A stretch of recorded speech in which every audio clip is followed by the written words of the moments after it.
Another very beautiful day today, and I'm back with another music therapy related video. And I haven't done a sit-down video in a while. I've mostly done vlogs this past semester, but I'm like exactly a month or less than a month away from graduating, so I just thought I'd share some of my tips and advice on being a music therapy student. And so this video is how to be a successful music therapy student. And in my previous videos, there were some not so nice people that said I didn't know what I was talking about because I was looking at my phone. But this time, I have my tips on a note card, so I do know what I'm talking about because it's from a note card. But anyways, I didn't really like script it out, but these are just like my 5 tips I have, or what I've learned so far as a music therapy student, and that I think would be very helpful for future music therapy students or prospective students who are interested in music therapy. And so without further ado, the first tip I have is to practice music and therapy skills daily. And so what I mean by that is there's a lot of different like repertoire depending on the population, like older adult songs to like children's songs. And in field work, like it's pretty important to just like practice the songs that you need to play for session. And when you're not in field work yet, I think it's always important just to build up like a list of songs that might come in handy, and like start building a list, like a music menu where your patients and clients can like choose from. So that is very important. And also there is a primary instrument. Like when you go in as a music major, you have a primary instrument, and mine is guitar. So I practice a lot because I have private lessons every week, and it's classical. And so I practice maybe 30 minutes to an hour, which is not as much as I want to, but yeah, I do practice a lot. And what I mean by practicing therapy skills is there's a lot of like textbooks and stuff on like effective helping and like just like your clinical skills as a therapist. And that's why I sometimes find it hard, like personally, to like balance both. Like I need to be musically okay and also clinically therapy-y okay, if that makes sense. So that's what I find balancing, like practicing both skills daily, or if not daily, at least like every other day. It'll just benefit you in the future if you practice your skills. And so number 2, it is to build good relationships with your classmates. And here at UOP, I feel very blessed that our class is very close. There's only 14 people, I believe, in my class. And it's just very beneficial to be close with your classmates. Not like best friends with all of them, but more of like on a professional level.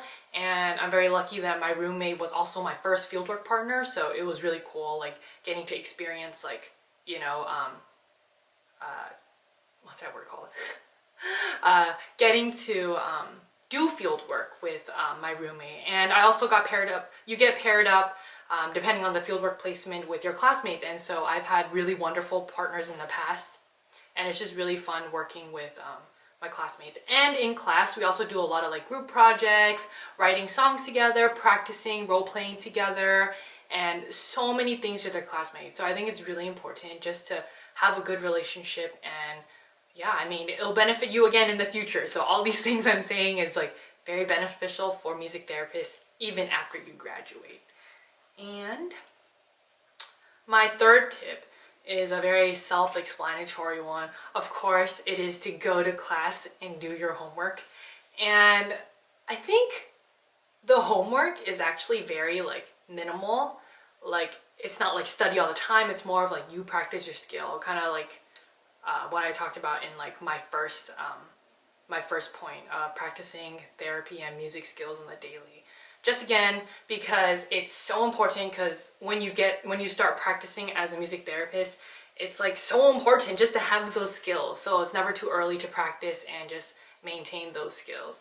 And you can always be a better version of yourself. You know what I'm saying? Like every week I'm trying to be a better therapist. So that's what I find is really helpful. And what was I saying? Like I said, this video is not scripted, so it's just me like talking about like some of my thoughts. Going to class again is very important, just because or at least I can speak from experience from UOP, it's like the professors really care about each student, and like there's only so many of us, right? So like they really just care, genuinely care, if we're there or not. And again, we paid for school, right? So you should go, and it's always a good time in class. I think it's never boring. It's just very good information, and yeah, so go to class and do your homework.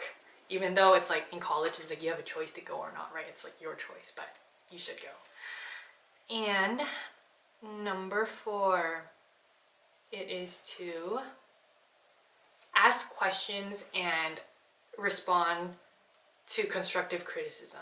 And I guess what I mean by that is when you first start fieldwork and start practicing, I had so many questions, and again, very blessed that all my supervisors are very helpful, were very helpful, and are very helpful, like the ones I've had. And so they're always willing to answer questions like through text, through email, and always there to help me through all the steps as I'm still like navigating as a new therapist. And they often provide feedback, and so I think it's really important to like take in that feedback. And I think I respond to like constructive criticism pretty well, and again, like they're my mentors, I guess, so like it's very, I like to take in what they know and like try to implement it into like my therapy and music skills. But like again, like every therapist practices a little bit differently, and like but there's some like basic skills that you should follow and like copy them, I guess you can say, but you can throw in your own like little style, I guess, therapy style. And so here we've had midterm and final evaluations for every semester that we have field work. And so I think from those feedbacks and like just like how I grade myself and how my supervisor grades me, it's like I take that in and try to like do better the next semester. And it's so crazy because it's my last semester and I'm going to internship, and internship's like a lot more intense. Instead of like once a week sessions, it's like 5 a day every day. So I don't know how it's gonna be, but I'll share with you guys then. But yeah, so that's the 4th one. And it is kind of connected to my 5th one, which is communicate with professors and supervisors about assignments and due dates. So what I mean by that is just be very okay with asking questions. Like don't feel like you need to like, you know, like try to figure out everything on your own, because, you know, teachers are always there to help you and help you grow as a therapist and as a student and as a person as well. And so I think it's very important to maintain that communication and like that connection, yeah. And again, like my time here at Pacific, it's like my professors were very open to like, professors and supervisors, like there's assignments due and I'm like, oh, is it okay if I have like extra like day or 2 to finish it, just because I'm really swamped with work, and they're always open, you know. So it's just very important to like, yeah, just ask. Like it doesn't hurt to ask, right? And so that's what I learned while I was here. Like just don't be afraid to like communicate. And like, yeah, I mean, we're all human, so we're always like, you know, busy, and like, you know, there's always so many things to do. Life hits us, and yeah, so again, very important to just communicate and be open. Like I think that's with like all relationships, but especially as a music therapy student, like it's very important. And so yeah, those are my 5 tips / advice I have to be a successful music therapy student. I am sure there is more, but these are the 5 main ones that I think are super beneficial and that helped me a lot at my 3 years at UOP. And so yeah, and I still think it's super crazy that I'm graduating in a month, but yeah, just wanted to share my experiences and hope it helps. Don't forget to like and subscribe, and always live a life you can't put into words. Peace.